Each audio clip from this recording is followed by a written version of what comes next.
Bueno, como todos ya saben, en su formación de pedagogía, no voy a hablar mucho el tema de estas etapas del desarrollo humano, pues vamos transitando por una serie de etapas que ya se han descrito muy bien desde el punto de vista de la etapa en que, del periodo de tiempo que ocurre, de cuáles son los logros fundamentales, tanto a nivel cognitivo, como a nivel afectivo, como a nivel social.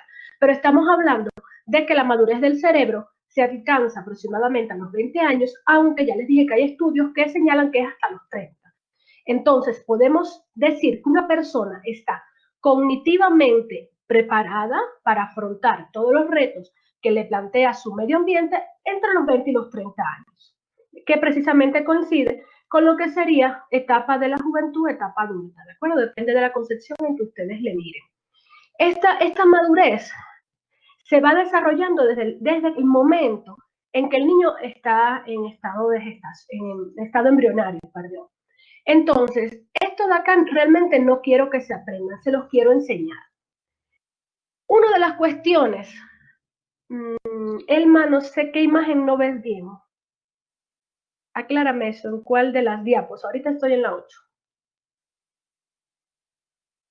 Y si alguien más me dice si hay algún problema con la visualización de la presentación, por favor. Miren, un término que va de la mano con las neurociencias es el neurodesarrollo, pero el neurodesarrollo va un poquito más a lo que sería precisamente esa etapa de maduración cerebral. Entonces, les traigo este nuevo concepto, no voy a ahondar mucho en ese, les estoy planteando una nueva inquietud para que profundicen. Esta etapa del neurodesarrollo, como ustedes van a ver, o como están viendo en este esquema, se va asumiendo también la expresión de conductas que dan cuenta de ese desarrollo cerebral. Una primera etapa va a ser el desarrollo anatómico y termina con el nacimiento. En ese sentido, ya vemos que durante la gestación, ya yo les indiqué cómo se fue formando el cerebro por pliegues, ¿verdad? Pero el niño nace, yo les dije, con un cerebro que necesita conectarse, con muchas neuronas, pero sin mucha relación entre ellas. Y ocurre, y de hecho se ha descrito por otros autores, la puesta en marcha de dos leyes fundamentales del desarrollo. Y yo creo que de esto sí han escuchado antes. Y precisamente la primera ley es que el desarrollo ocurre en una relación o en una dirección céfalo-caudal y próximo-distal. ¿Sí estamos? ¿Sí recuerdan eso, profes? Céfalo-caudal, próximo-distal. Necesito que me digan si lo recuerdan para así no parar y explicarles.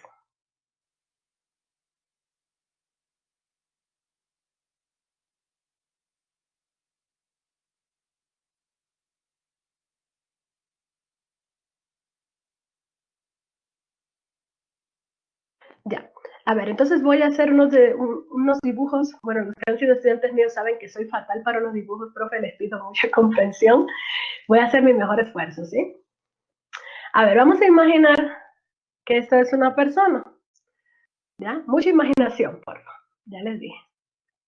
Realmente no tengo buenas habilidades grafomotoras. Cuando el niño nace, empieza a desarrollarse no solo su cerebro, sino todo su cuerpo. Pero la primera ley del desarrollo humano, precisamente, significa que es céfalo-caudal, céfalo de cabeza, es decir, empieza aquí el desarrollo del sistema nervioso y de ahí va hacia debajo. Por eso el niño primero desarrolla habilidades, ¿sí?, manuales que la marcha, digamos. Primero logra agarrar antes que pararse por sí solito. Porque la dirección en que ocurre ese desarrollo es de la cabeza hacia abajo. Primero se mueven los ojos, ¿sí? Adquirimos bastante control en el movimiento de la boca, que es lo que le permite la ablación, y después se va desarrollando miembros superiores y miembros inferiores. Esa es la ley del desarrollo céfalo-caudal. La segunda ley del desarrollo va a ser próximo distal, significa de nuestro eje central hacia afuera, ¿sí? También eso se traduce y se puede ver, por supuesto, en que el niño primero mueve los brazos, pero no tiene la capacidad de realizar el agarre. Esa maduración de esas motoneuronas, las neuronas motoras se llaman así, motoneuronas, ya ocurre finalmente en las extremidades, pero en la parte más externa. Entonces, esa es la segunda ley que se llama próximo distal. El cerebro pasa por el mismo proceso. Primero se van a desarrollar las estructuras internas. Primero logramos un mayor desarrollo del tronco encefálico, porque cuando nacemos tenemos la capacidad de respirar, de regular nuestro ritmo cardíaco, de ingerir alimentos, también del tema de regular pues nuestro ciclo del sueño. Todas esas necesidades fisiológicas automáticamente ya vienen desarrolladas en el niño, con sus características particulares, ¿de acuerdo? Pero lo que son las funciones cognitivas van desarrollándose con el paso del tiempo. Entonces, también en el cerebro vamos a ver esa ley que es próximo distal, ¿sí? Empieza en las estructuras más internas del cerebro y lo último que se desarrolla va a ser corteza cerebral. Entonces, vamos a ver que eso también explica una cosita que yo les traigo acá, que dice PC. Se llama perímetro cefálico. Cuando nacemos a los niños le miden el tamaño de la cabeza, ¿verdad? Y vemos que es pequeña, porque el cerebro está en crecimiento. Sin embargo, a los 3 años ya ha alcanzado el doble del tamaño. Y cuando llega a los 10 años no ha aumentado tanto, porque en este proceso ocurre más la formación de los pliegues. Realmente yo les dije que la capacidad del cráneo no da para que el cerebro se expanda más. Entonces, el neurodesarrollo nos plantea 4 etapas o 4 momentos cruciales en el desarrollo de una persona, del desarrollo cerebral, reitero. Una es este proceso anatómico que tiene que ver con la formación de estructuras. Aquí ocurren alteraciones fundamentalmente de tipo genéticas, es decir, aquí las afectaciones que se ven después ocurren, pero tienen que ver más con la expresión de los genes, con malformaciones y ese tipo de elementos. Un segundo periodo se conoce como el desarrollo de la autonomía motora. Fíjense ustedes que desde el nacimiento, a los 3 años, el niño, las cuestiones que más se desarrolla tienen que ver con el movimiento y el control motor. Ahí viene el tema, bueno, de todos los logros que ustedes saben, pero fundamentalmente la marcha, el perfeccionamiento de esa marcha y también el lenguaje, no desde un punto de vista o no tanto el tema de la comprensión, sino como de su ejecución. Hay una maduración de todos estos músculos que van a permitir que se articule el lenguaje y al mismo tiempo, en ese sentido, se desarrolla el control de esfínteres, que también viene a ser un tema motor, ¿verdad? Estamos hablando de control de músculos. Esto pasa hasta los 3 años. ¿Qué pasa de los 3 a los 10 años? Bueno, precisamente en esta etapa del neurodesarrollo se dice que el desarrollo se centra fundamentalmente en el lenguaje y en la comprensión del entorno. El lenguaje, yo les decía, como motor propulsor del desarrollo cognitivo, porque de hecho pensamos con lenguaje, ¿sí? Nuestro pensamiento se organiza gracias a ese lenguaje, y también con el tema de comprensión del entorno, de representación del entorno y de esa construcción, pues de esa subjetividad propia que yo he adquirido a raíz de mi intercambio de experiencias con los otros. ¿Qué es importante en esta etapa? La formación de los conceptos, de las categorías, porque esa es la forma en que se va a organizar, y vamos a hablar de eso cuando hable un poquito de memoria, todo lo que sabemos, ¿sí? Todo vamos a tener un sistema de categorías que va a clasificar todo. Tenemos un archivador muy bueno.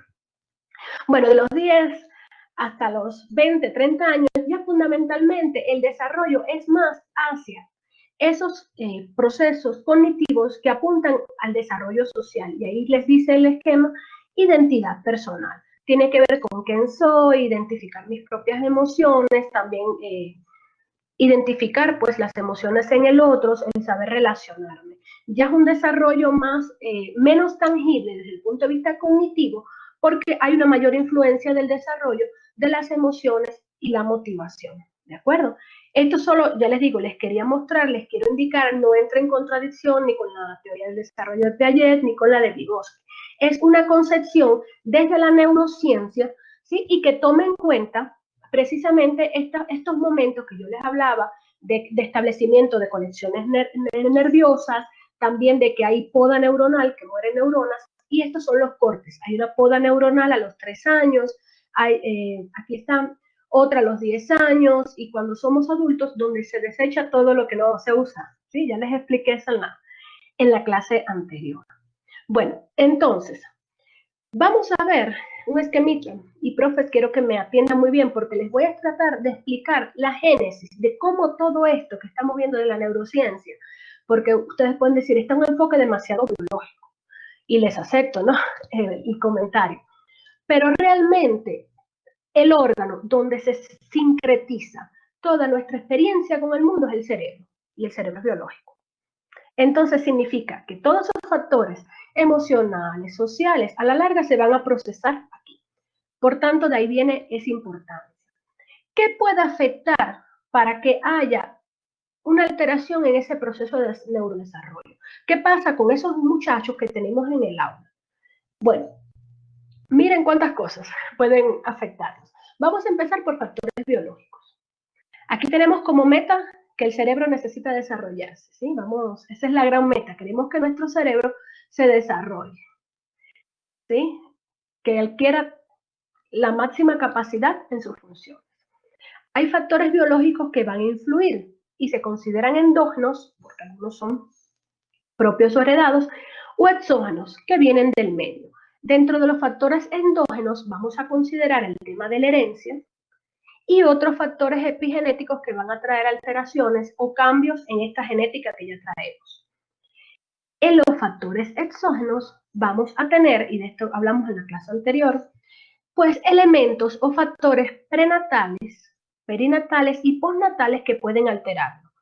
De prenatales les puedo mencionar o les reitero lo que les dije en la clase anterior, si mal no recuerdo, que puede influir el tema de los agentes externos o tóxicos a los que ha expuesto la madre, también el tema de hasta el estado emocional de la madre, también cuestiones de enfermedades propias, ya sean de tipo infeccioso fundamentalmente, rubiola, toxoplasmosis, que pueden traer alteraciones en ese neurodesarrollo.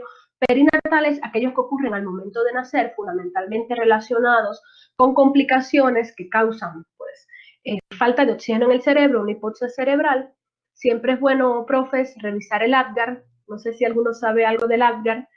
Y aquí hay muchas madres, imagino también que recuerden el Apgar de sus hijos porque es muy importante. Y factores postnatales que tienen que ver, por supuesto, con eso que el niño adquiere o aquello que le pasa desde el momento que nace y generalmente en los primeros años de vida. Es cuando más anotamos estos factores postnatales. Y además hay otros factores que no se sabe por qué. Digamos ahora mismo el autismo. El autismo se está diciendo que tiene una parte que es genética, con una combinación con lo ambiental y de ahí sale el autismo. Pero realmente demostrado y claro no está. Entonces hay cuestiones como esta que todavía están en estudio y que no se sabe por qué pasa. ¿De acuerdo? Hay otros síndromes más raros que también, bueno, realmente se expresan y no sabemos por qué se expresan. ¿Qué pasa con esto? Que el desarrollo del cerebro no solo lo afectan los factores biológicos, sino también hay factores culturales, psicológicos y socioeconómicos. Y entonces, estos son los casos más comunes que tenemos en el aula. Normalmente, los que son casos de alteraciones del neurodesarrollo por factores biológicos ya fueron identificados a temprana edad, ¿sí? Porque a veces, o muchas de las veces, son bien evidentes. Pero estos otros no los tomamos en cuenta y a veces son los más importantes, porque ya les dije que van a ser los más comunes. Bueno, los primeros factores socioculturales, digamos, como el medio social en el que se está desarrollando el niño. El medio en cómo se concibe el niño, en cómo se debe educar al niño. Esas cosas van a condicionar el tema de su desarrollo cerebral. También el hecho de que el niño crezca en comunidades cerradas. En comunidades cerradas, y esto se ve más, bueno, por supuesto, en esas comunidades que son más aisladas, donde también por el grado de consanguinidad puede traer alteraciones en lo que sería el neurodesarrollo. El caso de que hay una estimulación psicosensorial pobre, ya vamos a ver, o les voy a poner un ejemplo. De hecho, sí he tenido incluso casos así, que niños que han venido aparentemente sanos, que van a tener un desarrollo normal, pero los padres, los dos han tenido discapacidad intelectual. Este niño ha recibido desde muy temprana edad muy poca estimulación, porque ellos han educado al niño de acuerdo a sus conocimientos y posibilidades. Y si además de eso se le suma que viven en una comunidad aislada o rural, pues mucho más difícil que el niño intercambie con otras personas y aprenda de otras personas. Entonces, esa pobreza de estimulación psicosensorial hizo que desarrollara una discapacidad intelectual de nivel leve. Precisamente porque en esos momentos cruciales de los que hablamos en la clase anterior no se estimuló lo suficiente o lo que era necesario estimular. Y entonces fue conduciendo a un retraso y ese retraso se fue acentuando a diferencia de otros niños de la misma edad. Otra cuestión que afecta es la estimulación afectiva. Realmente el afecto, la relación afectiva que el niño tiene con su familia va a marcar mucho. La persona con la que el niño establezca fundamentalmente ese apego va a condicionar también el desarrollo de su cerebro. Un niño afectivamente pobre, pues también va a traer repercusiones serias en su aprendizaje. La relación madre-hijo va a estar relacionado con esto, ¿de acuerdo? Pero al mismo tiempo vamos a hablar de que tradicionalmente se asume el tema de la madre-hijo como una relación socialmente necesaria, que es fuerte, que es fundamental en la educación del hijo. Sin embargo, es una realidad de que en nuestras aulas vemos niños que no han sido criados por sus padres, que han sido creados por abuelitos, por tíos. Y en los niños, bueno, eso tiene una transducción desde el punto de vista afectivo, pero también afecta el procesamiento cognitivo. Y eso ya es algún tema un poquito más complejo que sí les invito a que estudien después, ¿de acuerdo? Al mismo tiempo, también las posibilidades educativas. No es lo mismo, pues, poder acceder a un sistema regular educativo que te va llevando a todos los niveles, que sea gratuito, que tú puedas acceder, que haya además recursos materiales para enriquecer ese aprendizaje, a realmente, digamos, profe, no sé si alguno tuvo la oportunidad acá de estar, o tiene todavía la oportunidad, de estar en estas escuelas que son multigrados. Es súper complicado trabajar la diversidad en las aulas multigrados. Usted como docente tiene que hacer malabares para cumplir el currículo. Entonces ahí trabaja solo esencialidad, ¿de acuerdo? No digo que sea una generalidad, pero desde la realidad de una gran cantidad de personas, pues se ha visto que eso afecta la posibilidad de educación a la que tienen algunos estudiantes, sobre todo porque demanda mucho del docente y si no hay una buena relación para colmo de la familia con la escuela, pues se afecta mucho el proceso de enseñanza-aprendizaje. Otra cuestión tiene que ver con la nutrición. La nutrición va a ser fundamental. Miren, profes, cuando yo me recibía en consulta, bueno, les comento, trabajé en salud pública también, estuve 3 años trabajando en salud pública como psicorehabilitadora, por eso les puedo dar algunas de ejemplos así también de, digamos, relacionados con la educación, porque todo lo que se detectaba en escuelas fiscales nos mandaban para salud pública, ¿de acuerdo? Y generalmente a veces llegaban a consultas niños que su rendimiento había decaído y los padres decían, no, pero siempre ha salido bien. Y yo veo que la profe ha mandado una evaluación y dice que tenía un buen desempeño, pero que en los últimos meses que se duerme en clases, que no tiene ánimo.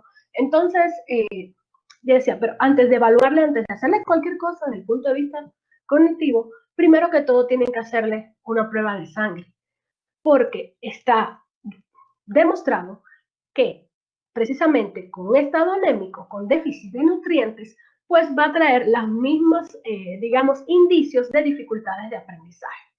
Entonces, a veces había, o muchas veces tenían solo un déficit proteico, un déficit nutritivo, estaban muy por debajo de lo que deberían, no ingerían pues los alimentos necesarios para su desarrollo y solo solucionando el tema nutricional el niño podía acoplarse nuevamente al ritmo de aprendizaje que siempre había tenido sin necesidad de ninguna intervención desde el punto de vista neuropsicológico. Y otra cuestión que va a marcar es el acceso a los servicios médicos. Depende, si no es lo mismo si usted está en zona rural y rural bien intrincada, a que esté en una zona pues urbana donde hay un mayor acceso a los servicios.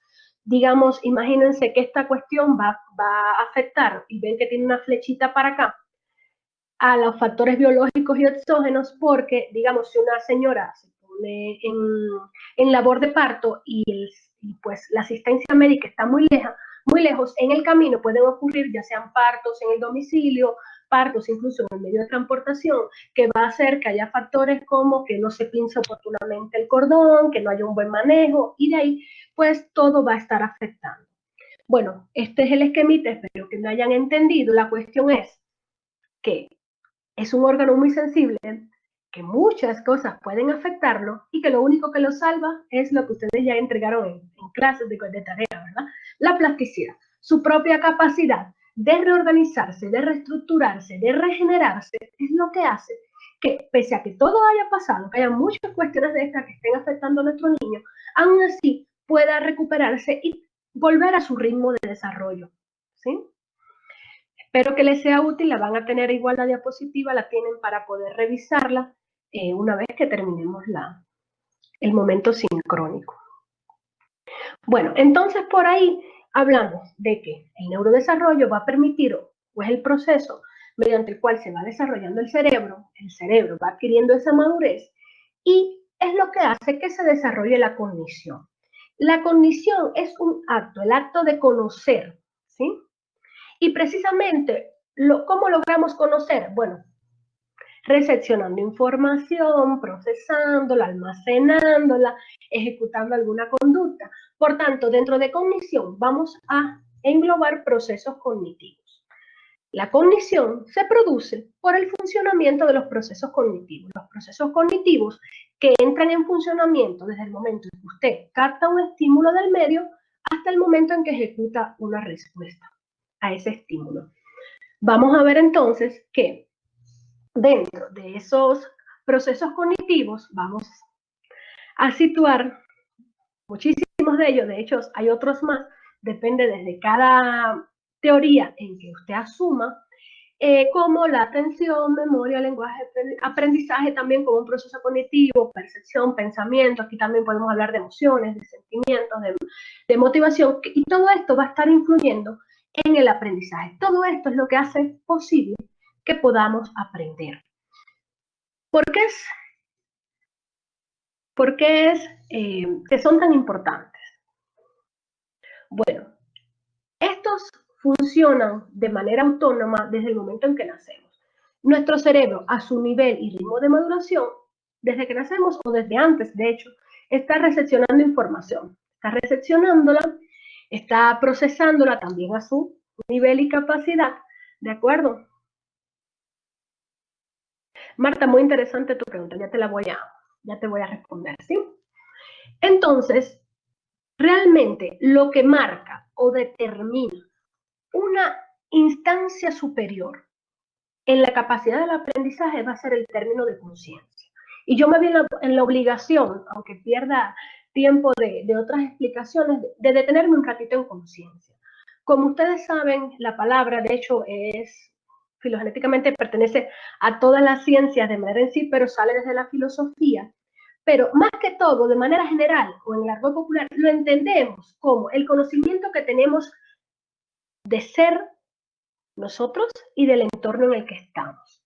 Y son esos procesos cognitivos de que yo hablé en la diapo anterior, de la atención, la percepción, la memoria, las que van configurando nuestra conciencia. Profes, una pregunta, y ahí sí por el chat, por favor. ¿A qué edad se puede decir que los seres humanos desarrollamos la conciencia? Les leo.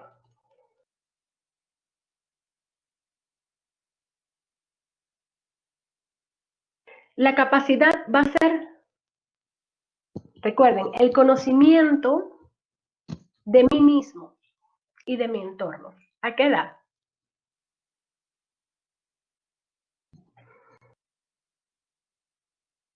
Traten de recordar los que están en estudios más recientes. Listo, Daniel, 3 años, ¿verdad? 3 años, porque a los 3 años se han desarrollado de tal forma los procesos cognitivos que nos permiten apropiarnos y representarnos el mundo que nos rodea. Vamos a ver, y algo de esto, creo que ya hablábamos un poquito en la clase anterior y ya les voy a recordar. Bueno, precisamente esta conciencia se ve como una cualidad, como un estado. Ya les digo que en dependencia de la ciencia, que lo vean. Pero en el sentido más simple, va a ser la forma en que experimentamos esto, todo lo que nos rodea, la relación con nuestro medio, va a pasar a través de ese prisma que se llama conciencia. Pero existen varios niveles de conciencia. Y un primer nivel va a estar compartido con muchas especies animales, y es el sentido de pertenencia. Por eso, el niño pequeñito, cuando tiene 2 o 3 años, le preguntan, ¿tú eres niño o tú eres niña? Y dice, yo soy niño. Y cuando el niño puede hacer esa distinción, pues ya estamos hablando de que se ha reconocido así como parte de un género. Pero vemos otros ejemplos. Cuando ve la foto dice mamá, papá y dice el nombre de él. O dice el niño. Entonces se está reconociendo como un ser independiente, que eso no ocurre así en los primeros momentos de su vida.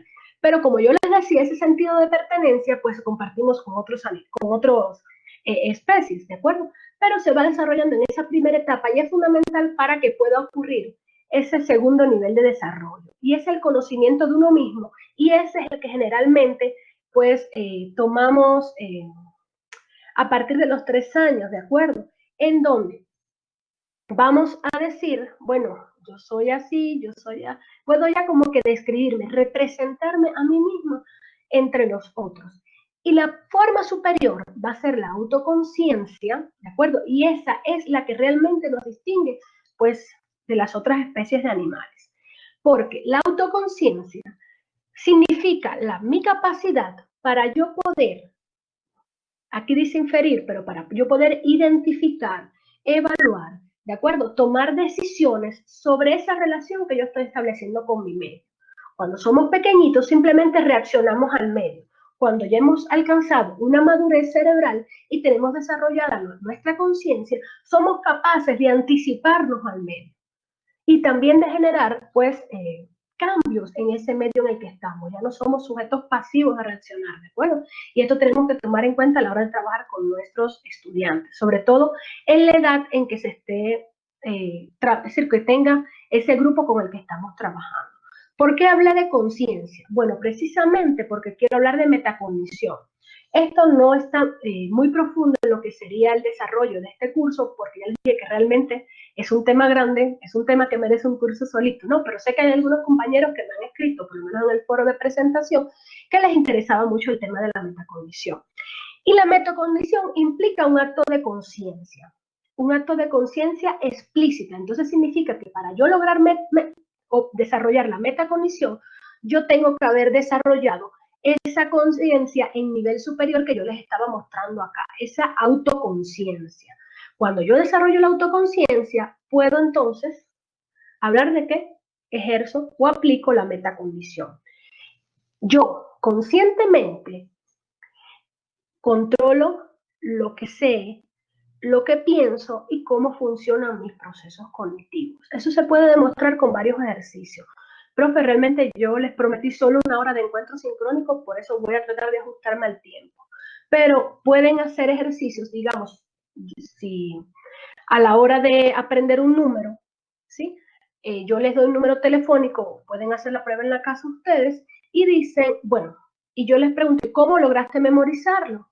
Entonces, alguno me puede decir, ¿sabes qué? Yo agrupé los números de 2 en 2, yo agrupé los números de 3 en 3, todo eso tiene un porqué, verán después.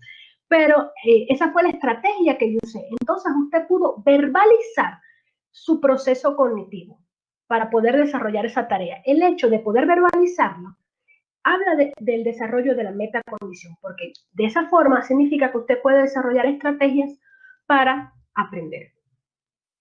Ese es el fin último que queremos en nuestros estudiantes, ¿verdad? Vamos a ver entonces la diferenciación. Hablamos de que cognición puede ser automática e inconsciente, no implica mucho control mental, ¿sí? Y tiene que ver con procesamiento de la información. Cuando yo hablo de metacognición, que es realmente lo que queremos lograr en nuestros estudiantes para que sean personas capaces, pues, de controlar su propio aprendizaje, hablamos de que hay un control activo y consciente de ese conocimiento. Y va a implicar también procesos de autoevaluación, de desarrollo intelectual, de abstracción de eso que yo estoy, de esa información que estoy manejando. Hasta aquí, ¿cómo vamos? ¿Me siguen? La profe habla mucho.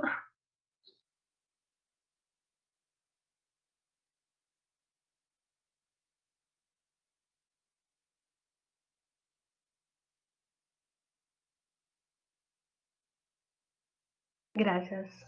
Gracias por su retroalimentación. Todo eso fue un recordatorio, ¿de acuerdo? Entiendo que en algún momento ustedes han escuchado, pero hizo falta activar esa información. Y ya van a ver por qué se activó, ¿no? Y por qué es tan importante siempre que damos clase, pues trabajar contenidos anteriores, asociarla a información anterior, porque eso va a permitir un punto de anclaje para nuestros estudiantes para que puedan acomodar el nuevo conocimiento. Espero que ya ustedes tengan activados esos recuerdos de otros cursos, de su preparación preprofesional, para poder entonces ahora adentrarnos en procesos cognitivos, que viene a ser realmente el tema de la unidad. A partir de aquí es que ustedes tienen la presentación que está en el aula virtual para revisar. Y bueno, para hablar de procesos cognitivos, vamos a empezar por el básico de todos, ¿verdad? ¿Dónde llega todo lo que captamos del medio? Bueno, precisamente lo que se pone en juego con toda esa información que me está llegando, esa disímil información en cuanto a colores, texturas, olores, sonidos, etcétera, todo esto va a la percepción. Y podemos definirla, este proceso, como esa capacidad que tenemos para captar, procesar y, lo más importante, dar sentido a la información que llega a nuestros sentidos, a nuestros órganos sensoriales. Es decir, nos va a permitir interpretar el entorno en el que nos desarrollamos. Yo les ponía el ejemplo, ¿recuerdan esto de la clase anterior? Ya, de cómo el niño va pues representándose cada una de las particularidades. Pero cuando yo puedo demostrar que entra en juego la percepción es cuando simplemente, perdón, al yo ver esto, en mi cerebro se va a activar un recuerdo, ya sea del nombre, de los colores en que le he visto, de las formas que ha tenido, y que puedo asociarle a un significado o uso.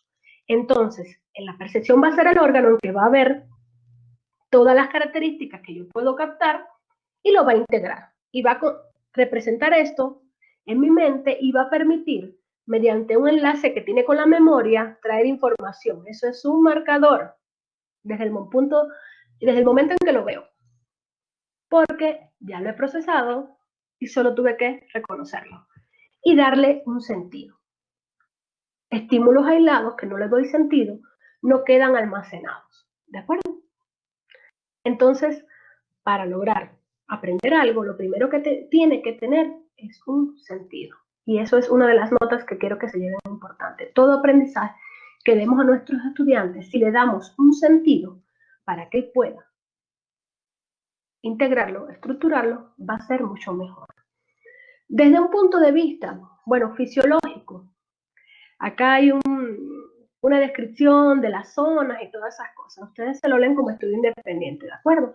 Pero los tipos de percepción van a ser análogos, por supuesto, a la información que procesamos acorde a los órganos de los sentidos. Entonces, hay un tipo de percepción visual, un tipo de percepción auditiva, la táctil o somatosensorial. Acá van a encontrar un descriptor de todo lo que hace y de las zonas en que se ocupa. También va a haber un tipo de percepción olfativa y un tipo de percepción gustativa. Esto va a ser, como dijimos ya, análogo. ¿Cuál sería entonces? Pues las fases. Bueno, en primero que todo, y lo más importante, es la selección. Porque como ya saben, tenemos numerosos estímulos y para que ustedes me estén mirando acá ahora y no mirando lo que su niño está viendo en la tele o lo que está haciendo la mujer o el esposo en la cocina, lo primero que usted tiene que decidir es seleccionar la información. ¿Cómo la seleccionamos? Bueno, ahí entra en juego la atención, las experiencias previas, la motivación, me interesa, no me interesa lo que está diciendo la profe también mueve mucho las manos para decir, mírenme acá, ¿de acuerdo? Yo sé que es difícil estar tanto tiempo sentado frente a una pantalla, hago cambios de voz para precisamente focalizar lo que ya hablamos, sus recursos cognitivos, en atender eso que les estoy diciendo. Entonces, el proceso de selección se hace en la percepción, pero ya les dije que qué seleccionamos va a estar condicionado por esos otros factores. Emociones, sentimientos, motivación, intereses, etc. Pero bueno, ya seleccionamos, ya dijimos, bueno, voy a atender esto. Entonces, lo segundo que hago es organizar. Tratamos de agrupar esos estímulos para darles un significado. Al mismo tiempo, les voy a poner un ejemplo, que estamos acá mirando la pantalla y estoy procesando información visual e información auditiva, fundamentalmente, perdón. Auditiva y visual porque no estamos tocando ahorita mismo nada, no estamos, pero los que están escribiendo y me han hecho caso, al mismo tiempo también están procesando y organizando esa información táctil, ¿de acuerdo? De tal forma que están integrando muchas características. Y precisamente cuando yo uno todo eso, yo construyo ese significado que es el que va a más tarde, cuando ya me duerma, a procesarse y a integrarse en mi memoria. Entonces, si usted está haciendo las tres cosas ahora mismo, usted me está escuchando, me está mirando y está escribiendo, créame que va a recordar mucho más que el que solo me está escuchando y está sentado en la sala viendo lo que hace la familia, ¿de acuerdo? Porque ya hablaremos de eso en memoria, pero así es como se logra un mejor aprendizaje. Hablamos de eso en los aportes, en hablar de lo multisensorial, y a eso se refiere, a utilizar, a reforzar la misma información por múltiples sentidos. Vamos a ver entonces ahora a mi proceso mental favorito, y se llama atención. ¿Por qué es mi favorito? Bueno, la percepción es importante, es básica, desarrollamos temprano, pero esta atención va a ser el administrador de esta empresa que está aquí. Si hay dificultades en la atención, todo se va a afectar. Se va a afectar la percepción, la memoria, el lenguaje, el funcionamiento ejecutivo, el pensamiento. Todo se va a afectar. ¿De acuerdo? Entonces, la atención va a ser el administrador de esa energía, el que dice qué se trabaja para aquí, qué se trabaja para allá. Es fundamental. Profes, disculpen, les voy a pedir un minutito nomás, ¿sí? Solo necesito tomar un poquito de agua para poder seguir hablando de esto.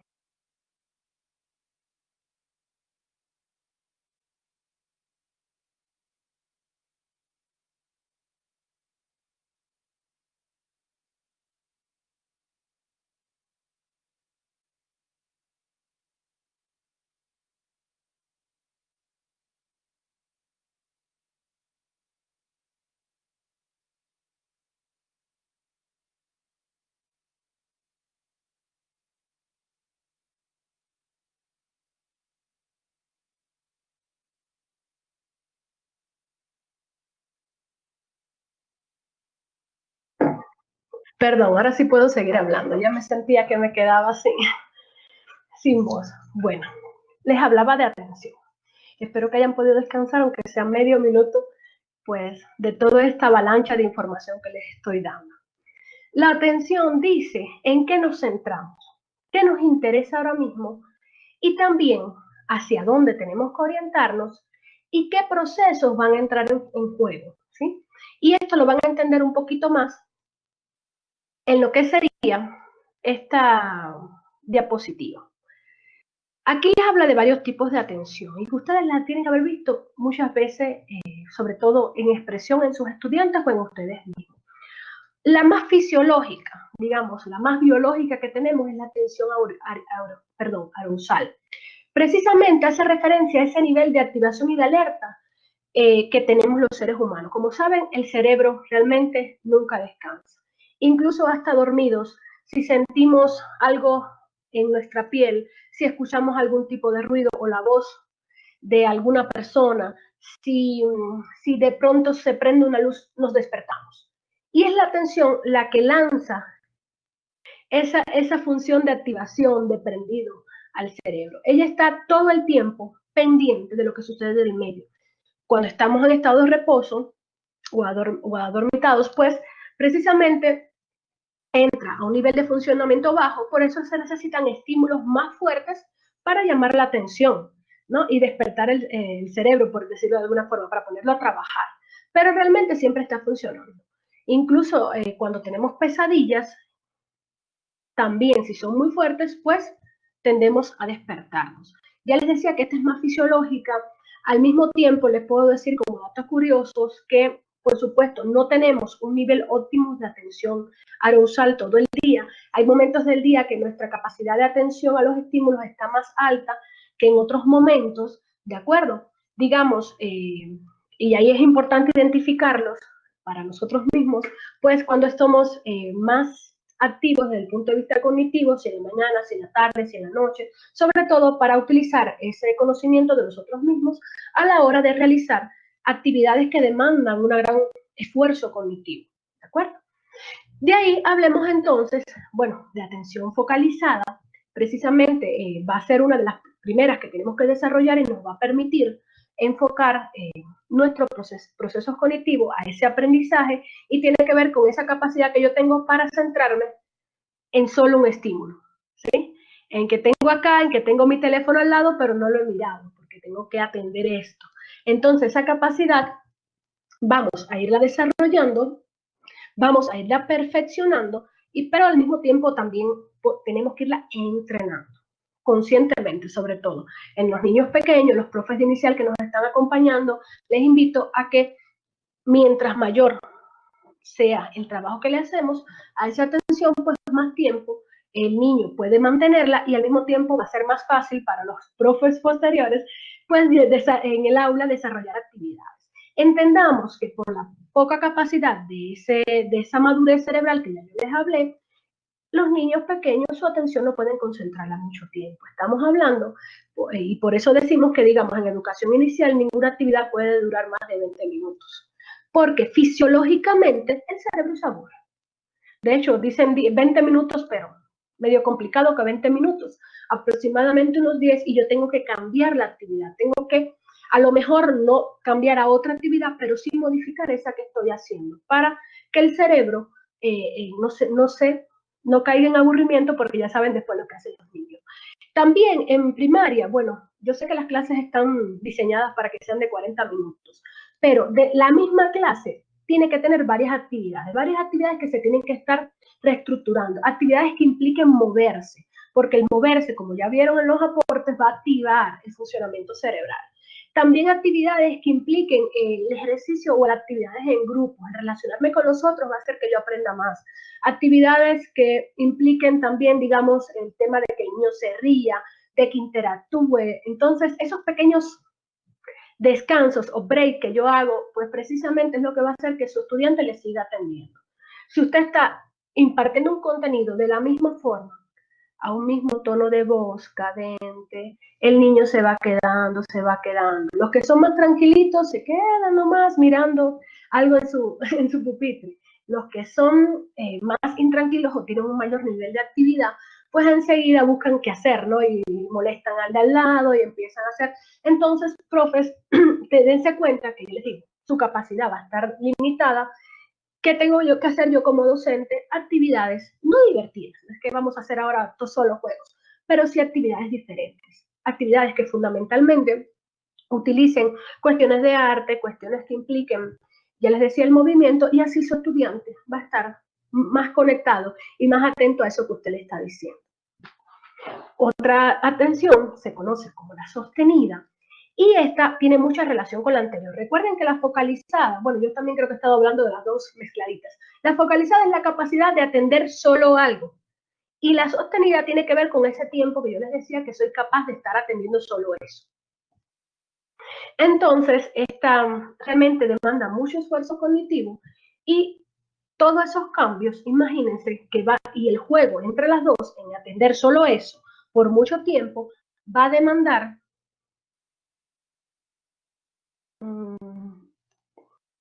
Marta, sí, empezando por conocer la edad del niño. Ya creo que ya tengo que hacer responder el chat un ratito más y ya termina esta diapo y respondo, ¿sí? Miren, entonces tengo que estar interjugando con las dos, con la capacidad para atender solo algo y la capacidad para durar en tiempo atendiendo solo eso. La selectiva, bueno, ahí va a entrar en juego la otra. El niño está en la clase, él realmente sabe que tiene que atender la clase, pero le llama la atención que hay dos chicos aquí conversando. Y dijeron algunas dos palabras, dijeron algo que le llamó la atención, no sé, dijeron un nombre de alguien que él conoce, y automáticamente el cerebro se desconectó de aquí y se fue para acá, ¿verdad? ¿Qué pasa con esa atención selectiva? Entonces el control para decir, esto no es lo que tengo que hacer ahora, es esto que está acá, es más difícil. De hecho, generalmente es en la adolescencia y finales de adolescencia de donde logramos ejercer un mayor desarrollo de este tipo de atención. Es complicado, pero implica mucho también el ejercicio de como quien dice, de autocontrol de la conducta. Por eso les dije que es a final de la adolescencia que se puede lograr mucho más la parte de la atención selectiva. Ellos necesitan, sobre todo en etapas iniciales, digamos hasta los 12 años, mucho, en este sentido, mucho control externo. Entonces ahí es cuando los profes hacemos, ¿me estás atendiendo? A ver, dime qué dije. Entonces como que ya lo obliga a volver acá, ¿de acuerdo? Les obliga como que a retornar. Se necesitan más ese control externo porque ellos mismos no tienen todavía la capacidad para decir, ¿sabes qué? Quédate atendiendo esto, concéntrate. No hagas caso. Ellos mismos no se lo pueden decir en ese momento. Otra atención va a ser la alternante. Si ven cada una de estas, ya estoy poniendo ejemplos de edades más grandes porque precisamente van logrando dominarse en etapas superiores y esta atención alternante pues consiste en esa capacidad de que yo tengo en cambiar el foco atencional entre dos o más estímulos. En que estoy haciendo esto, en que ahora ya no voy a hacer esto y voy a hacer lo otro. Entonces, digamos, a ver, no la confundan con la que está debajo. La dividida significa que es hacer dos cosas al mismo tiempo. La alternante significa que yo estoy haciendo esto, puedo pasar a hacer esto, pero también después puedo volver a lo que estaba haciendo. ¿De acuerdo? Eso ya les digo que es una capacidad que va llegando a los 20 que nos desarrollamos y de hecho es una de las que perdemos primero también cuando estamos en la vejez. Y precisamente me da eso, aunque yo estaba aquí haciendo la tarea de matemática y de momento vi que tenía que ya que mandarla de lengua, dejé la de matemáticas como estaba, cogí la de lengua, la hice y pude tener la capacidad de volver a tomar la otra, porque todavía recordaba lo que estaba haciendo. Entonces, ese cambio es la atención alternante. ¿Qué pasa con la atención dividida? Y de esto creo que alguno de ustedes mencionó en la clase anterior, se llama multitareas. Bueno, realmente tenemos la capacidad de atender varios estímulos al mismo tiempo, pero no de procesarlos bien, y eso sí se los quiero decir. Yo les hablaba de que nuestra atención y nuestra capacidad cognitiva es limitada. Esa reserva de las que le hablé, de esa energía, es limitada. Entonces, yo les recomiendo, y no voy a abundar mucho más en esto, dos cosas que demanden mucho esfuerzo cognitivo no podemos hacer al mismo tiempo, a menos que usted tenga una mente prodigiosa y muy entrenada. Usted a lo mejor sí puede estar hablando con su mamá por teléfono y se me ocurre estar cocinando, porque ya son procesos automáticos. Usted puede cocinar porque ya es algo que ya usted interiorizó, que ya usted pudo. Digamos, no es que está haciendo una receta nueva, porque ahí estoy segurita que está concentrado pensando bien qué hace y puede atender esta conversación. Pero usted no puede estar haciendo dos tareas importantes al mismo tiempo. Entonces, si el chico nos dice, no, es que yo puedo estudiar y escuchar música al mismo tiempo, yo digo, perfecto, ¿qué tipo de música escuchas? No sé, está en adolescencia y está escuchando canciones románticas del momento. Yo estoy muy segura que no se está concentrando en eso que está haciendo. Porque al estar escuchando, pues, canciones que despierten en el tema de sentimientos, de emociones, su atención se va a concentrar más en eso que siente, o si está enamorado peor, porque va a estar pensando en eso, que en lo que realmente hace. Entonces, reitero, la atención dividida sí funciona en procesos que tenemos automatizados. Podemos manejar y podemos estar conversando al mismo tiempo, sí podemos. Ahora, una conversación seria importante no, que por eso ocurren los accidentes, ¿de acuerdo? Podemos estar haciendo el tema de que estar limpiando y estar conversando con otra persona o estar haciendo una lista de cosas pendientes o puedo estar comprando en el mercado o al mismo tiempo estar pendiente revisándolo en mi teléfono. Cosas automáticas sí, procesos cognitivos complejos no. Uno de los dos va a salir mal. Porque ahí cuando su mami le contó que, disculpen, voy a poner un ejemplo fuerte, que el primo se murió, de momento usted tocó la olla sin protegerse y se quemó. Y ese es un ejemplo de por qué no somos tan mentalmente capaces como creíamos, ¿de acuerdo? Bueno, espero que esta parte les haya sido útil de la atención.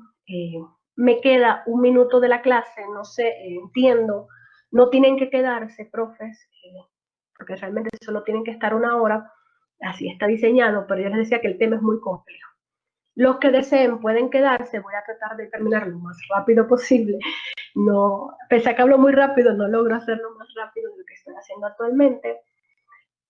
Pueden quedarse o pueden retirarse, por mi parte ningún problema. Las clases virtuales no tienen que ser necesariamente todo el tiempo sincrónicos. De hecho, yo decidí como docente que conectarse a la clase no les anota. Esto es opcional si ustedes desean, ¿de acuerdo? Yo voy a hacer una pausa ahora para responder algunas preguntas que tengo en el chat y de ahí voy a retomar lo que sería el contenido. Reitero, pueden quedarse lo que deseen, los que tienen alguna obligación, pueden retirarse sin ningún problema. Ustedes van a tener acceso a la clase cuando gusten, va a estar para ustedes en el aula virtual, ¿sí? Bueno, aquí me hablan del tema del confinamiento. ¿Realmente va a afectar el confinamiento? Mi teoría es que sí. Mi teoría es que sí, sobre todo porque hay momentos fundamentales en que el niño necesita socializar, en que el niño aprende de otros. Sobre todo en la etapa de los 3 a los 6 años, el niño necesita esa interacción con el otro, con su par, para poder desarrollar cuestiones de juego, como el juego de roles, el juego ya vemos que con reglas, ese que va permitiendo, pues reproducir el mundo de los adultos en la etapa infantil. Entonces, esto que está acá, la interacción por pantalla, no da todo lo que implica, bueno, ese aprendizaje que va a ser por imitación, ese aprendizaje por observación. Realmente es mucha más responsabilidad de los padres proporcionar experiencias de socialización, pero igual no va a ser lo mismo, porque los padres socializamos a nuestra propia forma, no digamos, no funcionamos iguales que ellos. Y hay muchas experiencias que nuestros niños sí están perdiendo. Y tenemos que ser muy comprensivos respecto a esto, por lo menos, y también por la situación que están pasando por nuestros estudiantes. Aparte, pensemos que en el mejor de los casos nuestro estudiante está con padres que los están estimulando, que están haciendo que si juegos de mesa, que si juegan con ellos a juegos de reglas, pero en el caso de que no sea así, pues además de no tener a los pares, el niño está perdiendo casi que su máxima fuente de aprendizaje, que son los otros.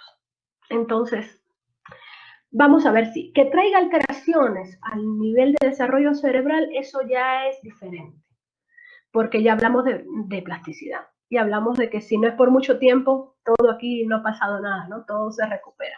Vamos a ver el tiempo que dura, vamos a ver las oportunidades de interactuar que tenemos. Glenda me dice que la atención es esencial para... Sí, Glenda, la atención va a ser fundamental para aprender, porque ya te dije que la atención va a estar guiando los procesos cognitivos, que les va a decir qué hacer, cómo hacer. Entonces es básica, se dice que es, por eso les dije que es mi favorita, porque precisamente va a afectarse por muchas cosas y también influye sobre muchas cosas. Ya, Marta, ¿es necesario diagnosticar el tipo de atención para trabajo grupal? Bueno, Marta, mira, realmente tú como docente, es decir, no es diagnosticar en el estudiante, tú como docente, tú tienes que saber qué atención tú estás trabajando, qué atención tú necesitas. Eso es muy importante y eso es uno de los ejercicios que van a ver en la evaluación final. Es importante que ustedes puedan pensar la atención desde esta concepción que yo les estoy dando ahora. Es importante que después ya digo, cuando vayan a dormir, que es cuando el cerebro va procesando todo y va almacenando, ustedes se piensen, realmente yo estoy tomando en cuenta esto en mis clases. Y bueno, eso tiene que ver con lo que me dice Mercy de las clases en línea. Las clases en línea nunca son como las clases presenciales. Tenemos muchos recursos personales y de didáctica que utilizamos en las clases presenciales que no podemos utilizar en las en línea. Tenemos profes que capacitarnos. Entonces, yo les comento, hay muchas páginas web de ayuda a los profes. Está, digamos, Mentimeter, que uno puede hacer pues, cuestiones más interactivas. Yo ahorita no les puedo traer ejemplos de eso. Yo sí uso en mis clases normales programas como ese, pero aquí este programa no me deja como que acceder a esos links externos. Me toca nomás que la presentación ir pasando, ¿de acuerdo? Pero hay muchos ejemplos o páginas web que se han dedicado a eso. También, pues tenemos recursos como EducaPlay, yo lo uso también bastante, sirve para todos los niveles. Usted usa estas actividades interactivas y le va a enriquecer mucho el tema de la clase. Y sobre todo el cambio de actividad que yo les hablaba, ¿no? Silvia, con niños de inicial, bueno, ahora tenemos un congreso inicial, también voy a dar un taller de neurociencias para inicial. Verás, con niños de inicial ya te dije que tienes que trabajar fundamentalmente en las primeras, trabajar en la selección, en esa capacidad de atención selectiva, en la concentración de la atención y la atención focalizada. ¿De acuerdo? Esas son las tres atenciones. No obstante, tú buscas en internet y te recomiendo orientación Andújar, te recomiendo también Educapeques y ahí vas a encontrar muchísimas actividades para inicial y también para niños más grandes con todo tipo de actividades. Solo pones actividad atención sostenida y ahí te sale una serie de actividades que puedes utilizar. Sí, sí lo que. Diana. Mira, Diana, para no extenderme más, yo les compartí un libro. Revísense el libro. Este libro es de una una española, es una profe de inglés, y eso les puse también para motivarla. Es una profe de inglés que se interesó por las neurociencias y empezó a aplicar neurociencias en su práctica pedagógica. Entonces yo se los compartí, solo les recomendé, creo que solo les dije, lean de tal página a tal página, o lean solo procesos cognitivos, pero realmente yo les digo, léanselo todos, porque todas estas cuestiones van a ver cómo ella fue estudiando y al mismo tiempo aplicándolo en sus clases, y es súper interesante. Y una de las cuestiones que habla es de mindfulness, pero es complicado desarrollar en lo que es un salón de clase, por lo menos los que están en instituciones fiscales, pues con 40 estudiantes, son ejercicios muy complicados, pero se puede desde inicial estar fomentando esa atención plena. Ya te digo, necesitaría desarrollarse un programa específico para eso. Entonces, Diana, eso sí te recomiendo, revísate lo del libro en esa parte, porfa, ¿sí? Profes, acá no voy a estar, no voy a profundizar. Esto es neuroanatomía. Recuerden que estamos en neuroeducación. La parte de fisiología, dejémosla ya. Vamos a ver lo que nos interesa y es cómo aplicarle. Entonces, creo que de esto que hemos hablado les puede ayudar muchísimo a aplicar en el aula desde ya. Livia, no sé si quieres decir algo. Y la profe no se calla. Bueno, a ver. Segundo proceso cognitivo favorito. No, mentira. Y ahora sí no es de favoritos. La memoria es fundamental y al igual que la atención es básica para el funcionamiento de nuestros procesos. Y va a ser definida como la capacidad que tenemos para poder guardar información de manera voluntaria y poder recuperarla. Pero no solo implica guardar y recuperar, implica un proceso consciente para poder almacenar esta información. Vamos a ver que van a haber diferentes clasificaciones de memoria. Yo se las traigo agrupadas por esas clasificaciones. Estamos hablando de que en función de lo que dura, hablamos de memoria sensorial, que dura milésimas de segundo, que es la capacidad que tenemos para recordar los rasgos, características del estímulo que acabamos de ver. Eso dura milésimas de segundo, imposible de medir, ¿de acuerdo? A menos que sea con equipos muy avanzados. Hablamos de memoria a corto plazo. La memoria a corto plazo dura de segundos a minutos, pero dura lo suficiente como para procesar esa información. La memoria de trabajo, bueno, ya esta memoria implica, pues, que yo repito esto que tengo en la corto plazo y la sigo repitiendo hasta que la logro manipular o la logro almacenar. Es la memoria a largo plazo, que es la memoria más grande, la más complicada, la que conforma nuestro campo de conocimientos y donde realmente todo va para allá. Al mismo tiempo, tenemos otro tipo de clasificación que tiene que ver con el tipo de información que maneja. Entonces vamos a hablar de que tenemos información verbal, todo lo que tiene que ver, ¿sí?, con el lenguaje, y la no verbal, que maneja el resto de la información. Y también podemos hablar de la memoria en función del órgano sensorial que se ha utilizado. Entonces hablamos de memoria visual, memoria auditiva, olfativa, del gusto y del tacto. Hay una cosa muy importante, y me parece que no le traigo acá escrita, que yo sí les quería comentar, y es lo que me voy a detener realmente en la memoria. Bueno, creo que todos saben, o en algún momento han hablado de la fase de la memoria. La codificación es la parte en que estamos procesando, ¿de acuerdo? La percepción ya integró esta representación mental y vamos a almacenarla como representación. Y ese almacenamiento, por supuesto, ocurre generalmente en la memoria a largo plazo y al mismo tiempo es de donde la recuperamos cuando es necesario. Hay una cuestión muy importante con la memoria y es cómo funciona. Bueno, precisamente, y una de las cuestiones que les hace mucho énfasis la neurociencia es que cuando impartamos clases, utilicemos mucho los organizadores gráficos. ¿Y por qué viene a ser esta insistencia con los organizadores gráficos? Y entonces hago un esquema, hago un mapa conceptual, hago un mapa mental, y seguimos insistiendo en que los estudiantes hagan esto. Bueno, precisamente porque se ha evidenciado que de esta forma es que nosotros almacenamos información. ¿De acuerdo? El niño chiquitito conoció el marcador por primera vez, ¿verdad? ¿Se acuerdan que se lo enseñé? Les enseñé el marcador y lo conoció por primera vez. Y bueno, esto, primera vez que lo vio y dice marcador, perfecto. Pero cuando fue más grande, también descubrió el lápiz. Entonces aquí tenía, bueno, aquí tengo un portamina, no tengo un lápiz. Por ahí tengo el lápiz. Descubrió el lápiz, descubrió un esfero y todos esos servían para escribir. Entonces los agrupó y si yo le preguntara a ese niño ya cuando tiene 7, 8 años, bueno, dime elementos, objetos que tú uses para escribir, me va a decir todos estos, porque ya los metió en esta carpetita, ¿de acuerdo? Pero al mismo tiempo, y del otro lado, conoció la computadora, ¿sí? Conoció la tablet y aquí también lo clasificó dentro de cosas o elementos que se usan también para escribir. Y de esa forma él fue rellenando estos esquemas. Precisamente el uso de diagramas de todo tipo, de hecho hay un diagrama en dependencia de lo que queremos enseñar, pues nos va dando pistas de cómo se organiza nuestro aprendizaje. El niño cuando era pequeño conoció que era un perro, ¿de acuerdo? Pero después también vio que había diferentes tipos de perros. Y después aprendió que el perro era un tipo de mamífero. Después descubrió que los mamíferos eran animales, pero que también había animales como este y aquello. Entonces vamos organizando de esa misma forma. Por eso siempre es bueno, incluso antes de empezar una materia, empezar con un esquema. Y al mismo tiempo es bueno que nuestros estudiantes pedirles que hagan esquemas, porque nosotros podemos identificar cómo ellos van organizando ese contenido. ¿De acuerdo? Esto va a ser fundamental para la memoria.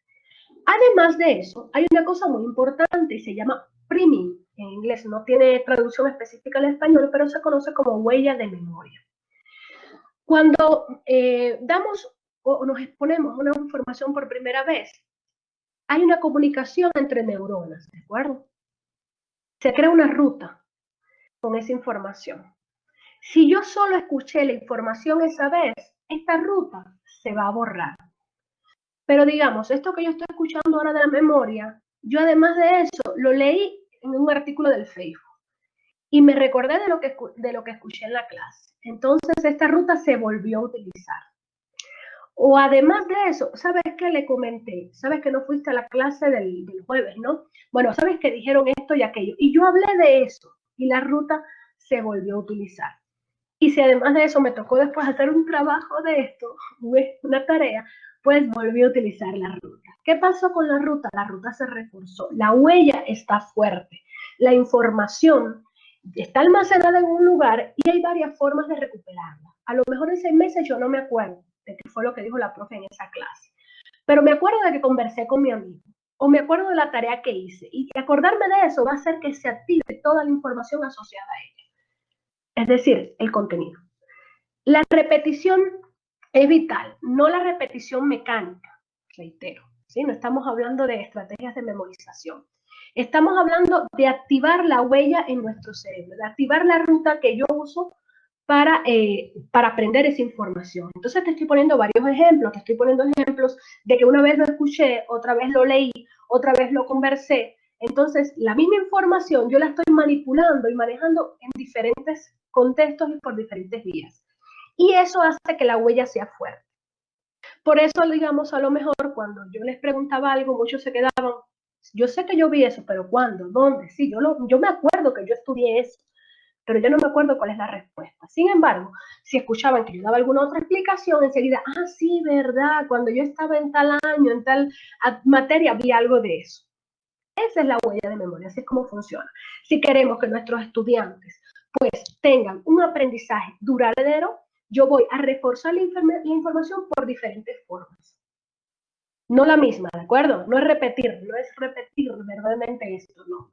Sino que una vez le puse a repetir, después le puse una película, le dije que buscara dónde estaba eso que yo dije, después le puse a hacer un diagrama sobre eso que yo dije, y así, de varias maneras, hablando de lo mismo, el chico sí se aprende y se lo aprende para toda la vida. Esa es la clave de aplicar esta información en el aula, ¿de acuerdo? Trabajemos sobre la huella. Demos la misma información de muchas formas. Pongamos a ejercitar de todas las maneras que se nos ocurran esta información. ¿De acuerdo? Recuerden que si es una actividad mecánica, el estudiante se nos aburre y hablamos de la atención, ¿de acuerdo? Y va a salir mal en el examen, aunque se lo sepa. porque no le interesa, ¿sí? Entonces tenemos que poner en juego todo esto. Bueno, verán, lenguaje no me voy a demorar mucho más, perdón, siempre digo lo mismo, pero bueno, creo que del lenguaje es una de las cosas que más se habla. El lenguaje va a ser importante no solo para relacionarnos con nosotros, sino también para nuestro procesamiento cognitivo. Entonces vamos a ver que hay dos formas fundamentales del lenguaje, el lenguaje receptivo y el lenguaje expresivo. El receptivo tiene que ver con todo aquello que yo comprendo de lo que se me dice, ya sea de verbal o no verbal, y el lenguaje expresivo, bueno, tiene que ver con todo lo que yo emito. Es muy importante en el lenguaje receptivo tomar en cuenta los elementos no solo verbales, sino los no verbales y paraverbales. Es muy importante, profe, y estoy seguro que esto los han visto, el tono de la voz, la secuencia, la cadencia, el timbre que yo uso, ¿de acuerdo? Los gestos que yo hago en el aula, hablar de frente al estudiante, hablar mirándole a los ojos al estudiante, eso hace que nos atienda y que nos entienda, porque los días que se concentre en lo que les decimos. Entonces son pequeños trucos que vamos a utilizar. Reitero, esto vamos a profundizarlo en ese libro que les he compartido, que está muy ameno, está muy fácil de entender. Además tengo otros si les interesa, de acuerdo, seguir leyendo del tema.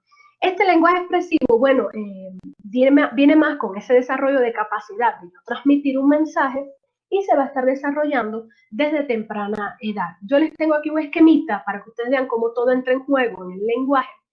Entonces, este SPL, el Sistema de Procesamiento del Lenguaje, vamos a ver que el esquema básico de comunicación implica emisor, receptor, mensaje, canal, ruidos, contexto, una serie de elementos, ¿no?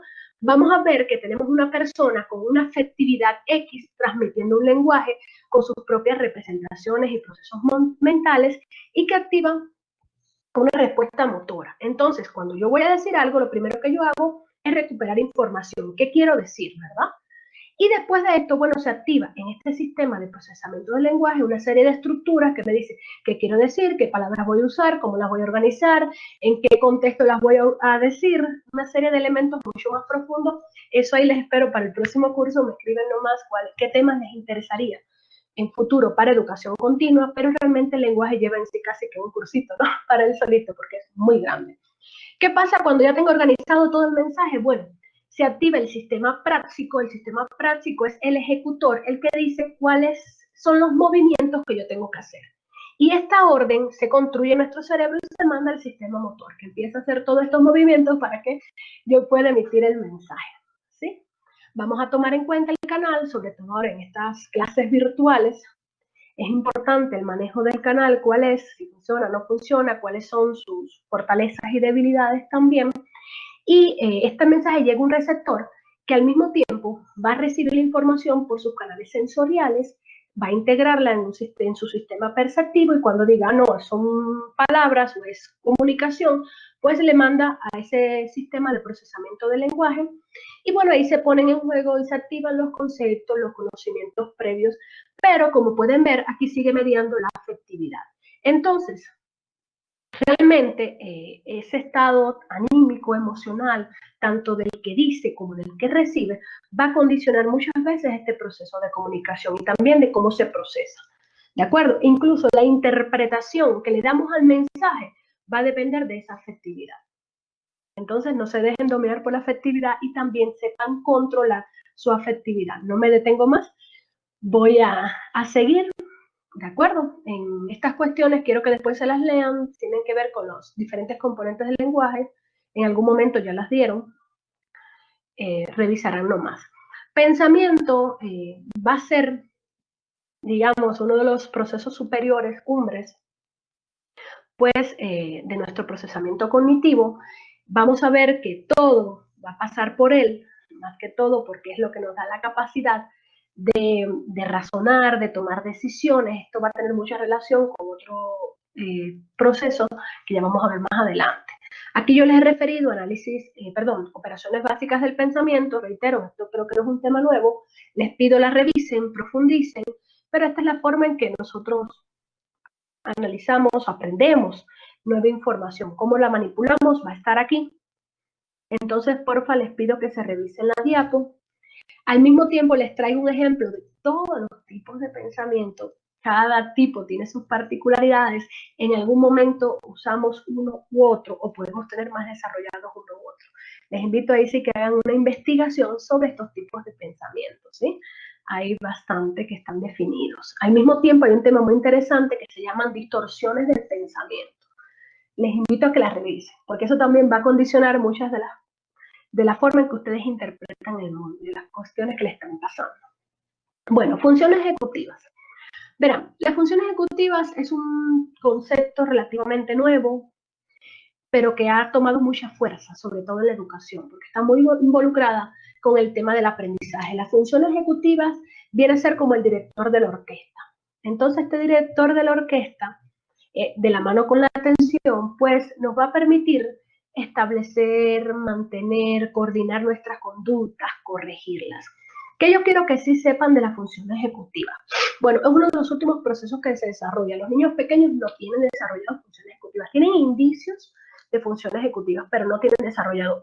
Ocurre generalmente a partir de se habla de entre los 12 años, que ya hablamos de que se pueden ver estos aspectos. No, creo que no se ve muy bien esta imagen. Yo les traigo este esquema, acá abajo pueden buscarlo, es de un español, se llama Javier Tirapu, y le habla de que las funciones ejecutivas se activan siempre que estamos enfrentando una situación nueva, pero que son básicas pues para nuestra forma de actuar en el medio, porque cuando tenemos un problema por primera vez, que no sabemos cómo responder, no hay nada en nuestra memoria para poder con nuestro pensamiento ejecutar, bueno, entonces yo activo este proceso cognitivo, que significa que voy a crear estrategias desde cero.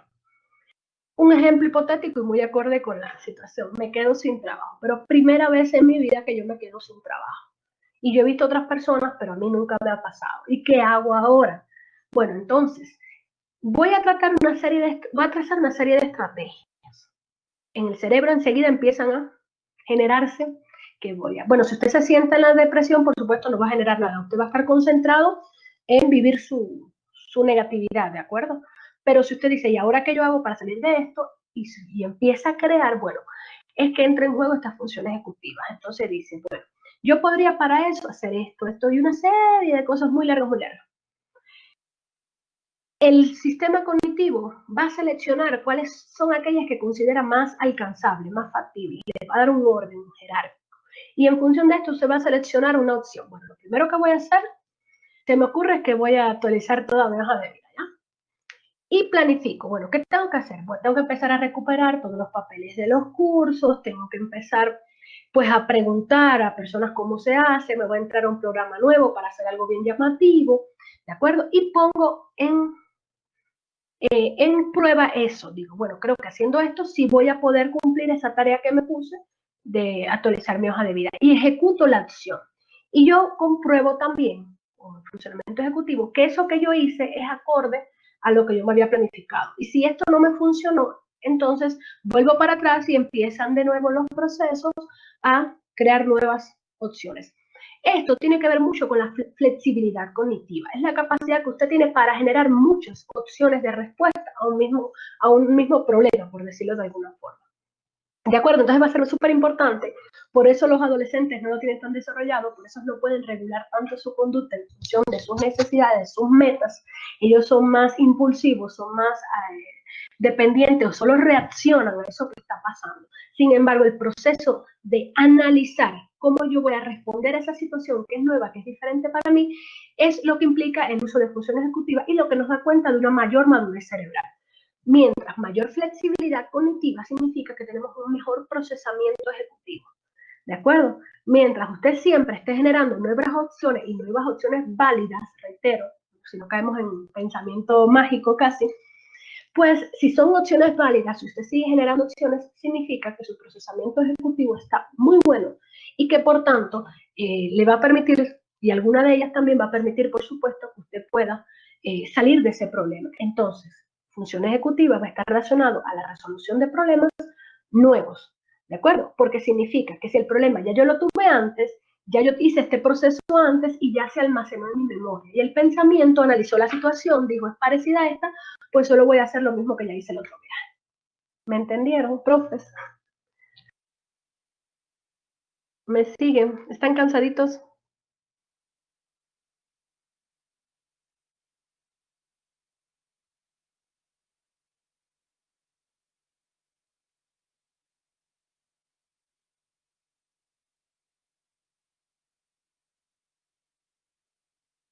Gracias. Reitero, si quieren profundizar, pueden pedirme información adicional de qué cosas necesitan profundizar. Y también, bueno, ahora mismo está el Facebook, tenemos que usar mucho el Facebook. Hay de hecho grupos que se dedican puro a esto de neurociencia para educadores. Les invito a unirse, comparten información valiosa, libros valiosos, ¿de acuerdo? Pueden unirse y así pueden tener pues acceso a este tipo de información. Vamos a ver entonces ahora ya algo que yo no he nombrado como procesos cognitivos, pero sí factores. En sí no constituyen procesos porque no implican pues la articulación de otros, pero sí cuestiones que funcionan dentro de nuestra cognición y van a estar influyendo en el aprendizaje. Y precisamente, pues vamos a ver que aquí van a estar cuestiones como las emociones, cuestiones como la motivación, como el interés. Y también la lateralización. Yo creo que hablé de la lateralización bastante en la clase anterior. ¿Qué les voy a decir de esta lateralización? Bueno, que realmente los hemisferios sí son diferentes. Son diferentes anatómicamente hablando. En cuanto a funciones, ya les dije, también tienen sus especificidades, pero están unidos por algo que se llama cuerpo calloso, que es por donde pasan las fibras de un hemisferio con el otro y lo que nos hace ser tan conectados. ¿De acuerdo? Y precisamente para que nuestro cerebro funcione correctamente, tenemos que usar los dos hemisferios. ¿Qué pasa? Y ahí viene una respuesta que yo les debía de la clase anterior. ¿Qué podemos hacer para respetar la lateralidad de nuestros estudiantes, de saber cuál es su predominio? Cuando son pequeños, trabajemos los dos. Eso, profes de inicial, los que están acá, les reitero. ¿Qué hacemos? Yo les decía que no podían forzar la lateralidad porque iban a provocar un daño que iba a repercutir en básica, iba a salir el problema, ¿de acuerdo? Cuando yo tenía problemas a la hora de escribir, cuando tenía problemas a la hora de leer porque no podía, pues, ubicar bien el tema de la posición de las letras, incluso a la hora de advertir ese tipo de elementos. Entonces, desde el niño pequeño, ¿qué yo hago? Le doy la capacidad de desarrollar sus dos manos, hasta que se exprese biológicamente pues su predominio. No fuerzo ninguna mano sobre otra. Ese es el elemento que les quería dejar de lateralidad y les sigo diciendo que es fundamental para el desarrollo del procesamiento cognitivo, respetar esa lateralidad, ¿de acuerdo? Entonces, en cuanto a lo que sería motivación, bueno, la motivación, ya saben que hay motivación intrínseca y motivación extrínseca. Extrínseca tiene que ver con la que viene de afuera, de los otros, del ambiente, la intrínseca, la que viene de mí mismo, ¿no? Y va a estar direccionando los procesos cognitivos. Es decir, esto que voy a explicar ahora, tanto la motivación como las emociones, su función va a ser modular. Sí, Glenda, es muy importante para el desarrollo de la lateralidad, todas las actividades que impliquen pues, la coordinación y entonces educación física, artes, ¿de acuerdo? Va a estar en la base de estudio. Vamos a centrarnos entonces en que esta motivación, en que usted tiene la plena capacidad de aprender, de pensar. Nancy, no te escucho, disculpa. No sé si nos quieres decir algo, no te escucho bien. Vamos a pensar que nuestro niño está listo para aprender, pero nuestro niño quiere estar ahí en ese momento, quiere estar en el aula. Nosotros queremos estar ahí en el aula, es una gran pregunta, nosotros, porque también se va a condicionar pues muchas de mis acciones, ¿no? Muchas de mis conductas. Y precisamente yo les decía que va a ser ese encausador. La motivación me va a decir qué me interesa, qué no me interesa, a qué le pongo más ahínco, a qué no le pongo más ahínco. Entonces, ¿qué podemos hacer? Verán, en primer lugar, desarrollar una motivación para el aula. Es decir, yo trabajo con universitarios, es mucho más fácil que ustedes, ¿no? Pero les digo, ¿saben qué, chicos? Aquí está la puerta. Cuando entran por esta puerta, los problemas de la casa, de pareja, de amigos, de lo que sea, se quedan afuera. Y yo marco ese límite en su mente para que entiendan que lo que va a pasar dentro tiene que ser en pro de atenderme y de aprender. Ya les digo que comprendo que es más difícil en edades tempranas, pero yo tengo que crear un clima particular en mi clase. Un clima que el niño sienta y que desconecte de todo eso que trae, porque nuestros niños tienen muchos problemas, ¿verdad? Estoy muy segura que ustedes tienen niños con muchos problemas en sus clases. Tengo que hacer que se interese en mí como docente, que yo sea una figura representativa, que vea que realmente es importante para mí. para que él se sienta motivado a interactuar conmigo, para que él se sienta motivado a seguir esas actividades que yo le digo. Yo entiendo que tenemos muchos problemas, reitero, y voy a seguir hablando del tamaño numérico de nuestros alumnos. Realmente esa proporción no es la adecuada para hacer una educación de calidad. Lo digo delante de ustedes, lo reconozco. No es lo mismo yo incluso como docente trabajar con 40 estudiantes que trabajar con 20. No son las mismas estrategias, no es el mismo control de la clase, no es el mismo control del proceso de aprendizaje. Pero es un gran reto que tenemos que seguir manejando, y ahora se suma el reto de la virtualidad. Entonces les invito después a capacitarse en didácticas virtuales, que son, pues les va a ayudar mucho y les va a servir de mucho, sobre todo porque me parece que vamos a seguir virtuales por un buen tiempo y que se va a quedar la virtualidad también para rato. Y el tema es motivarles. Vamos a ver qué les interesa, vamos a ver qué se nos da bien, vamos a ver esa forma diferente en que tenemos para enseñar lo mismo, porque sí lo tenemos. ¿De acuerdo? De acuerdo, Jacqueline, perdón, ya mismo termino. Aquí tienen un video, ahí les dejo, revisarán, por favor. Bueno, emociones van a ver que van a ser respuestas químicas, neuronales. Realmente hay muchas formas de comprobar que está ocurriendo la emoción. Vamos a ver que las emociones van a tener 3 funciones fundamentales. Va a ser adaptativa, nos va a permitir adaptarnos a ese ambiente, orientar, movilizarnos para hacer alguna conducta también social, porque al mismo tiempo me va a permitir conocer esa conducta de los otros y actuar en función de eso, y motivacional, porque va a estar en la base de la motivación, como ya vimos anteriormente. Y aquí solo quiero darle 2 cuestiones básicas, y tiene que ver con los tipos de emociones. Hay tipos de emociones primarias y secundarias. Desde que el niño nace ya se pueden ir observando las primarias, y van a ser como las típicas 6, como dice, que es la sorpresa, el asco, el miedo, la alegría, la tristeza y la ira. Cada una de ellas es fundamental, es adaptativa, que tenemos que trabajar desde el aula. Bueno, esto ya habla, hay otras cuestiones que se trabajan desde educación emocional. Yo les invito también a que se capaciten en educación emocional, porque nos va a ayudar mucho a manejar el tema de... Gracias, Cristian. Pues nos va a ayudar a manejar mucho de los problemas que estamos teniendo en nuestras aulas. Y las secundarias, y ahí voy a hacer un elenco, se desarrollan, empiezan a aparecer fundamentalmente a partir de los 3 años. Pero yo les quiero decir que estas emociones secundarias que ustedes ven acá son aprendidas. Las primarias las traemos, son heredadas. El sentir asco, alegría, tristeza, ¿sí? Sorpresa, esa no la podemos configurar, las secundarias sí. Y precisamente el cómo configuremos estas emociones tiene que mucho ver con la dinámica familiar en que se desenvuelve, y también con la dinámica que se establece con el aula. Les dejo el tema para que curioseen, para que profundicen. Es súper importante, ya les estoy diciendo, yo les hablé mucho de los procesos cognitivos, muchísimo, de qué significaban, de cómo, de todo lo que repercutían, pero realmente toda esa preparación le puede echar por tierra la emoción y la motivación en el aula. Van a condicionar muchísimo el aprendizaje, estoy segura que ustedes lo saben. Pero lo que no sabían era que la emoción también es un proceso cognitivo, al igual que la motivación. Y también la creatividad.